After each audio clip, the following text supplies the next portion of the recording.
नमस्कार. कोणताही वेळ न घालवता आपण जाऊया एस-आर विभागाकडे. एक सभ्य भाषेत आपण प्रश्न विचारलेला होता, की दुय्यम निबंधक मृदांक निरीक्षक या संवर्गाचे किती अतिरिक्त पदांची मागणी पत्रक जाहिरात प्रसिद्ध झाल्यानंतर महाराष्ट्र लोकसेवा आयोगास पाठवण्यात आलेले आहे.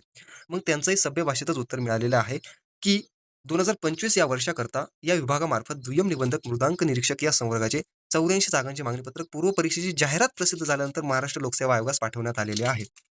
जे की एकदम योग्य आहे, हे तुम्हालाही माहिती आहे. परंतु काही उमेदवारांचं म्हणणं असं आहे, की जे नुकतंच न्यूजलेटर प्रसिद्ध झालेलं आहे 12व्या महिन्यामध्ये, त्यामध्ये तर या जागांचा कुठेही उल्लेख केलेला नाही. मग काय झालं? तर चला मग ते बघूया. तर हे आहे महाराष्ट्र लोकसेवा आयोगाने नुकतंच लेटेस्ट न्यूजलेटर जे प्रसिद्ध केलेलं आहे ते. ही आहे एम-पी-एस-सीची इमारत. हा आहे तो 11वा अंक आणि ह्या आहे त्या तारखा. 1 जुलै ते 30 सप्टेंबर 2025. अशा पद्धतीचा अध्यक्ष एम-पी-एस-सीला पुन्हा कधीही लाभू नये, हीच ईश्वरचरणी प्रार्थना. या अध्यक्षांच्या कार्यकाळामध्ये कोणतंही काम योग्यरित्या झालेलं नाही. जर का ह्या अध्यक्षांना आपण 3 पानांची एक लिस्ट बनवलेली आहे, ती जर का त्यांच्यासमोर दिली किंवा त्यांना पत्र म्हणून जर का ती लिस्ट पाठवली, तर हेच म्हणतील, की "अरे बापरे! किती मोठा गैरकारभार." गैरकारभार नाही म्हणता येणार, ते चुकीचा शब्द आहे. गैरकारभार नाही. किती मोठा ढिसाळ कारभार मी केलेला आहे. किती उमेदवारांच्या आयुष्याचा नुसता मी खेळ मांडून ठेवला होता माझ्या कार्यकाळामध्ये. अशा पद्धतीचे अध्यक्ष पुन्हा लाभू नाही. यांना 2023 ची सर्वात मोठी भरती करण्याची, क्लर्कची भरती करण्याची संधी लाभलेली होती, जी पूर्वीच्या अध्यक्षांनी निम्म्यापर्यंत आणून सोडलेली होती. यांनी ही भरती प्रक्रिया अशा पद्धतीने अडकवली, की ती सोडण्यासाठी यांची रिटायरमेंट जवळ आली, परंतु ती भरती प्रक्रिया काय सुटली नाही. आणि अशी भरपूर कारणे आहेत. एक-एक ओळीमध्ये यांचा कार्यभार दडलेला आहे. जर का तुम्ही ती यादी वाचली, तर तुमच्या तळपायाची आग मस्तकात जाईल. घरी जास्त कामावर कमी अशा पद्धतीचे अध्यक्ष पुन्हा आपल्या एम-पी-एस-सीला लाभूच नाही. आणि आता तर कार्यभार वाढणार आहे. खरंच चांगल्या अध्यक्षांची खूप गरज आहे. तर हे जे न्यूजलेटर तुमच्या समोर प्रसिद्ध आहे, हा सगळा कारभार 30 सप्टेंबरच्या अगोदरचा आहे. यांना हे न्यूजलेटर हे ज्यावेळेस ते रिटायरमेंट होणार होते, ज्यावेळेस ते पायउतार होणार होते, त्यावेळेस प्रसिद्ध केलेलं आहे आणि ते 30 सप्टेंबरचा कारभार आपल्याला दाखवत आहे. अरे, जे सर्व काही माहिती आहे, तेच पुन्हा-पुन्हा उमेदवारांना का दाखवत आहे? तुमचा न्यूजलेटर प्रसिद्ध करण्याचा हेतू काय आहे? की आर-टी-आयचे उत्तर प्रश्न तुमच्यापर्यंत कमी यावे. आता आम्हाला सांगा, तुम्ही हे महाराष्ट्र गट क सेवा संयुक्त पूर्व परीक्षा 2025 330 जागा. आम्हाला माहिती आहे का या जागा गेलेल्या आहेत. तुम्ही त्याच्यानंतर जाहिरात प्रसिद्ध केलेली आहे. मग काय आता बाकी काही उमेदवारांना समजत नाही. ते म्हणताय जाहिरात प्रसिद्ध झाल्यानंतर या 330 जागा नव्याने ॲड झाल्या. तर नाही. 30 सप्टेंबरच्या अगोदरचा हा कारभार आहे. एम-पी-एस-सी आयोगाला 30/7/2025 ते 29/8/2025 म्हणजे ऑगस्ट, सप्टेंबरही सोडा. 29 ऑगस्टपर्यंत जे काही मागणी पत्रक आले, त्यांचा हा आकडा आहे 330 जागांचा. आणि त्याच्यानंतर आपण जाहिरात बघितली म्हणजे त्या जाहिरातीमध्ये या 330 जागा ऑलरेडी आहे. काहींना वाटलं, की जी जाहिरात प्रसिद्ध झालेली आहे काय 1100-1200 पदांची आहे आणि त्याच्यानंतर या 330 तर तसं नाही. मग किती जागा ॲड होतील तर ते आपण पुढील एखाद्या व्हिडिओमध्ये बघणारच आहोत. त्याचबरोबर आपल्याला 2026चंही बघायचं आहे. तुम्हाला फक्त हे न्यूजलेटर सांगतोय, की हे न्यूजलेटर जुनं आहे आणि आपल्या काही कामाचं नाही. हा एक त्यांच्या काय म्हणता आता, करायचं म्हणून केलेलं आहे. 30 सप्टेंबरपर्यंतचा आपल्याला सांगितलेलं आहे. त्याच्यानंतर ऑक्टोबर गेला, नोव्हेंबर गेला, डिसेंबर गेला, आता जानेवारीसुद्धा गेलेला आहे. यांनी नवीन न्यूजलेटर काय प्रसिद्ध केलेलं नाही. त्यामुळे 30 सप्टेंबर नंतर त्या एस-आरच्या जागा एम-पी-एस-सीकडे गेलेल्या आहे. मग ज्यावेळेस नवीन न्यूजलेटर येईल, त्यावेळेस त्या जागासुद्धा तुम्हाला छापून येतील. बघा, आहे म्हणून. तोपर्यंत अशाच विभागांचीच मदत घ्यावी लागेल. आता एम-पी-एस-सी आर-टी-आयची रिप्लाय देणार नाही, तर आपल्यामध्ये काही महाभाग आहे. हे महाभाग एम-पी-एस-सीला कामाचे प्रश्न विचारायचे सोडून वेगळ्याच पद्धतीचे प्रश्न विचारतात. त्यामुळे एम-पी-एस-सीने आता उत्तर द्यायचेच बंद केलेले आहे आणि उत्तर द्यायचे जेव्हापासून बंद केलेले आहेत, तेव्हापासून एम-पी-एस-सीच्या कार्यालयामध्ये आर-टी-आयची संख्या सुद्धा कमी झालेली आहे. कारण की एम-पी-एस-सी उत्तर देत नाही, हे उमेदवारांनाही माहीत झालेलं आहे. प्रामाणिक उमेदवारांना तर खास माहीत झालेलं आहे, कारण की ते आता आर-टी-आय टाकतच नाही. असो, तर महाराष्ट्र गट बस सेवा संयुक्त पूर्व परीक्षा 2025 674 आपल्या जाहिरातीत पदं दिसतायच आहे. त्याच्यानंतर ते 84 पदं तुम्ही ॲड करू शकतात. परंतु जोपर्यंत न्यूजलेटर येत नाही, तोपर्यंत समजा की 674च आहे. त्यानंतर येऊया पुढच्या आपलं त्या अगोदर एक महत्त्वाची अपडेट लक्षात घ्या, की जागा आपण बघितल्या 674 प्लस 84. आपल्या टेलिग्राम चॅनलला जो काही कट ऑफ सांगितलेला आहे, तो 674 प्लस त्या 84 एस-आरच्या जागा. त्या पद्धतीने तो कट ऑफ सांगितलेला आहे. तुम्हाला काही दिवसांपूर्वी टेलिग्राम चॅनल चेंज केलेला आहे, ही बातमी कळालेली नसेल. तर ह्या व्हिडिओच्या माध्यमातून लक्षात घ्या, जे काही जुने आपले टेलिग्राम चॅनलचे मेंबर होते, त्यांना सांगणं आहे, की ज्यामध्ये आपण विविध प्रकारची माहिती देत होतो. भलेही ती जर का अनऑफिशियल असेल, परंतु माहिती तुमच्यापर्यंत पोहोचणं गरजेचं होतं. त्याच्यामुळे आपण कोणत्याही पद्धतीची माहिती तिथे देणारच होतो. तर तो टेलिग्राम चॅनल सध्या बंद करण्यात आलेला आहे. नवीन टेलिग्राम चॅनलची लिंक ह्या डिस्क्रिप्शन बॉक्समध्ये देण्यात आलेली आहे. तो चॅनल बंद करण्याचं कारण मी मागील व्हिडिओमध्ये सांगितलेलं आहे. परंतु परत एकदा सांगतो, की लक्षात घ्या, ज्या उमेदवारांना काही प्रश्नाची माहिती होती, ते उमेदवार सुद्धा पुन्हा-पुन्हा तेच प्रश्न विचारित होते. त्यामुळे जे आपले जेन्युइन उमेदवार आहे, ज्यांना जेन्युइन प्रश्नाच्या उत्तराची गरज आहे, त्यांच्यासाठी पुन्हा नवीन चॅनलकडे शिफ्ट झालेलो आहोत आपण. ही शिफ्टिंगची प्रोसेस दरवेळेस होणार आहे. कारण की जे आपल्यासोबत आहे, त्यांचंच काम प्राधान्यानं करणं ही आपली प्रायोरिटी आहे.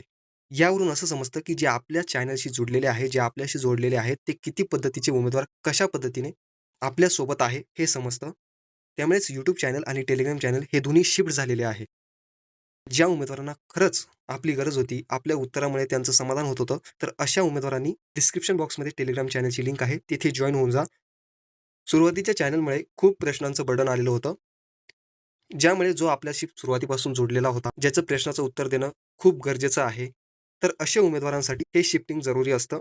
ज्याने जो उमेदवार आपल्याशी कनेक्ट प्रामाणिकपणे आहे, तो उमेदवार सुद्धा शिफ्ट होतो आणि त्याचे प्रश्न डायरेक्ट समोर येतात आणि त्याची उत्तरं देणं सुद्धा सोपं जातं. त्यामुळे जर का तुम्हाला शिफ्ट व्हायचं असेल, तर डिस्क्रिप्शन बॉक्समध्ये लिंक आहे. हा येऊया कट ऑफच्या मुद्द्याबाबत. तर त्या नवीन जो Telegram चॅनल आहे, त्याच्यावर सुद्धा कट ऑफ टाकण्यात आलेला आहे. वाटलंच तर मी पिन करून ठेवतो. तुम्ही तो बघून घ्या. एक सावधगिरीचं समजा. लक्षात घ्या, हे मार्केट खूप मोठं आहे. मी पुन्हा सांगतो, जे तुम्ही परीक्षेमध्ये मार्क्स मिळवतात, ते तुमचे स्वतःचे असतात, स्वतःच्या हक्काचे असतात. त्यामुळे विश्वासार्ह लोकांवर विश्वास ठेवा, जो तुम्हाला खरंच काहीतरी देणार आहे. आपल्या Telegram चॅनलवर किंवा YouTube चॅनलवर कधीही कोणत्याही कोर्सची ॲडव्हर्टाइजमेंट केली जात नाही. जे कामाचं आहे तेच तिथे येतं. जे उमेदवारास समजण्यास सोपं आहे, ते डायरेक्ट Telegram चॅनलवर येतं आणि जे मला वाटतंय, की उमेदवार यामध्ये गोंधळू शकतात, ते उमेदवारांसाठी आपला YouTube चॅनल आहे. त्यावर ते एक्सप्लेनेशन दिलं जातं. त्यामुळे उमेदवारांना ते समजून जातं. जरी YouTubeवर समजलं नाही, तरी ती अपडेट ते उमेदवार डायरेक्ट कॉन्टॅक्ट करतात, डायरेक्ट विचारतात आणि त्या माध्यमातून ती सॉल्व्ह केली जाते. तुम्ही म्हणत असाल व्ह्यूज आणि पैशासाठी, तर लक्षात घ्या, जर व्ह्यूज आणि पैसेच कमवायचे असते, तर अगोदरचे चॅनल चांगले चालू होते. ही शिफ्टिंग करणं गरजेची नसते. आता या व्यतिरिक्त मी काही पुरावे देऊ शकत नाही. बाकी पुन्हा एकदा म्हणेल, प्रत्येक व्हिडिओमध्ये म्हणतोय, तुमचा पैसा, तुमची मर्जी. येऊया आपल्या मुद्द्याकडे. आता तुम्हालाही प्रश्न पडलेला असेल, "अरे बापरे! पी-एस-आयचे काही दिवसांपूर्वी तर 4,900 काहीतरी जागा रिक्त होत्या. आता अचानक 1,379 पदं कशी काय रिक्त आली?" हाच प्लॅन असतो खरा तर, तुमच्याकडून पैसे उकळवण्याचा. मी मागील व्हिडिओमध्ये ओरडून सांगत होतो, की त्या जागा रिक्त आहे. त्या मर्यादित विभागीय परीक्षेद्वारे वेगळ्या भरल्या जाणार, पदोन्नतीद्वारे भरल्या जाणार, त्याच्यानंतर सरळ सेवेमार्फत भरल्या जाणार. अशा पद्धतीच्या विभागलेल्या त्या रिक्त जागा आहेत.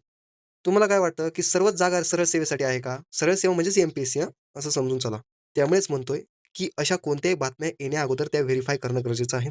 आता सध्या तुमच्यासमोर जी बातमी आहे, ती एकदम खरी आहे, की आपल्या माध्यमातून म्हणजे जो काही उमेदवार साधा उमेदवार आहे, जो एम-पी-एस-सीच्या दरवर्षी जाहिरातीची वाट बघतो आणि त्यामध्ये पी-एस-आयच्या जागा आहे की नाही तेही बघतो. तर त्या उमेदवारांसाठी सांगणं असं आहे, की 1379 पदे अद्यापपर्यंत रिक्त आहे. मग जे नवीन नुकतेच मुंबईला पदं निर्माण केली, पुण्याला पदं निर्माण केली, ते सुद्धा यामध्ये ॲड आहे.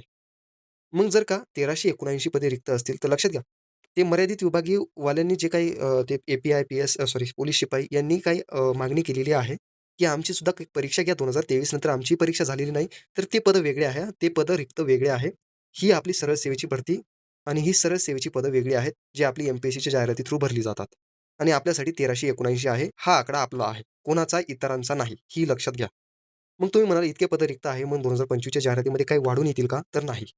आता जी काही येईल, पी-एस-आयची जे काही पदं येतील, ते 2026च्या जाहिरातीतच तुम्हाला बघायला भेटतील आणि किती पदं येणार आहे, ते तुम्हाला संध्याकाळपर्यंत आपल्या Telegram चॅनलवर बघायला भेटेल. अनऑफिशियल अपडेट आहे, ती डायरेक्ट YouTubeवर देता येत नाही आणि दिली तर ती आकड्यांमध्ये मागे-पुढे करावी लागते आणि मी Telegramवर सांगताना सुद्धा थोडे आकडे मागे-पुढे करेलच. मग तुम्हाला समजलं 2025 साठी काय आहे?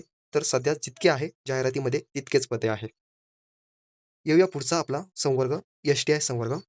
तर आपण आर-टी-आय टाकलेला होता, की सांगा बाबा 2025 साठी काय आणि 2026 साठी काय? परंतु हे इतके धीट आहे, हा वित्त विभाग इतका धीट आहे, एकही काम वेळेवर नाही यांचं, की नेमके बजेटमध्ये व्यस्त आहे हेच समजेना. त्यापेक्षा आपला महसूल व वन विभाग 5 ते 6 दिवसामध्ये उत्तर देतंय आणि बाजूला होतंय. असो, मग यांनी उत्तर नाही दिलं तर काय झालं? मग आपले माणसं आहेच की. मग चौकशी केली, पुढे धावलो, पळालो आणि एका निष्कर्षावर येऊन पोहोचलो. ते मागे तुम्हाला आठवतंय का? आपल्या पवार साहेबांनी एक त्वरित कारवाई करण्याचे आदेश दिलेले होते. तर हो, ती कार्यवाही सुरू आहे. आता त्या जागा किती असतील, हे मी येथे सांगणार नाही. तेही आपल्याला Telegram चॅनल बघायला भेटेल. परंतु 2025 की 2026 हाही प्रश्न तुमच्या मनात असेल, तर ते क्लिअर करतो. 2026ला तर पदं येणारच आहे. ते पुढील 3-4 दिवसामध्ये तुम्हाला मी Telegram चॅनलवर सांगेलच. पण 2025चं काय? कारण की ओपनला एकही जागा नाही. तर तुम्हाला असं सांगणं आहे, की हो, जागा थोड्या प्रमाणात येत आहे. जास्त नाही, जास्तची अपेक्षा करू नका, पण थोड्या प्रमाणात येणार आहे. आता जे आपल्या मागील परत एक मुद्दा, की काही जणांनी भरपूर सांगितलेला आहे, की आमचा कोर्स घ्या मुख्यसाठी, तुमचं सिलेक्शन पक्कं. तर घ्या तुम्हाला घ्यायचं असेल तर. माझं सांगणं इतकंच आहे, की सध्या तिकडे कारवाई सुरू आहे. आणि 2025 साठीच सुरू आहे. परंतु ती अजून ऑफिशियल नाही. जर का ती अनऑफिशियल असल्यामुळे तिथे मागे-पुढे काही होऊ शकते तिच्यामध्ये. एकदा ऑफिशियल झाली की त्यामध्ये फेरफार करण्याचा कमी चान्स असतो. परंतु एखादी बातमी जर का अनऑफिशियल असली, तर हे टाक 2026 मध्ये असं सुद्धा होऊ शकतं किंवा बघू पुढचे पुढं असं सुद्धा होऊ शकतं. बाकी किती पदांविषयी चर्चा आहे हे आपण टेलिग्राम चॅनलवर बघूयाच. त्यामुळे एस-आर विभाग तुमच्यासाठी पॉझिटिव्ह आहे 2025 साठी उमेदवारांसाठी. एस-टी-आय विभाग सुद्धा तुमच्यासाठी पॉझिटिव्ह आहे. पी-एस-आयच्या जितक्या जागा आहे तितक्यांवरच काम करा. ए-एस-ओ विभाग यांनी यावर्षी मनावरच घेतलेलं आहे, की 2025 साठी काहीही झालं तरी आम्ही जागा पाठवणार नाही. पण आम्ही थोडं म्हटलं, की "साहेब थोडं काहीतरी करा."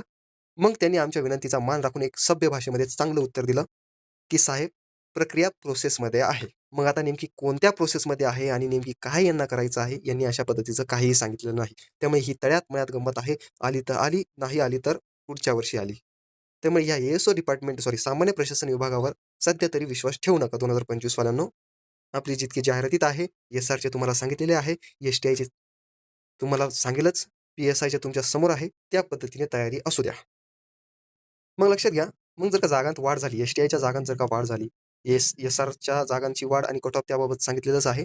जर का एस-टी-आयच्या जागांत वाढ झाली, तर त्या पद्धतीचा कट ऑफ तुम्हाला आपल्या टेलिग्राम चॅनलवर वेळोवेळी बघायला भेटेल. पुढील मुद्दा आहे 2026चं काय? 2026 ची जाहिरात आपल्याला माहितीच आहे, कधी येणार आहे. तर लवकरच मी 2026 ची अपडेट तुमच्यासमोर घेऊन येतो. मला थोडा वेळ द्या. लवकरच आपण भेटूया. तोपर्यंत टेलिग्राम चॅनलवर सर्व अपडेट तुम्हाला भेटतील. तर राहिला मुद्दा घटकाचा, तर त्याविषयी सुद्धा लवकरच व्हिडिओ येईल. भेटूया आपण पुढील व्हिडिओमध्ये. तोपर्यंत धन्यवाद.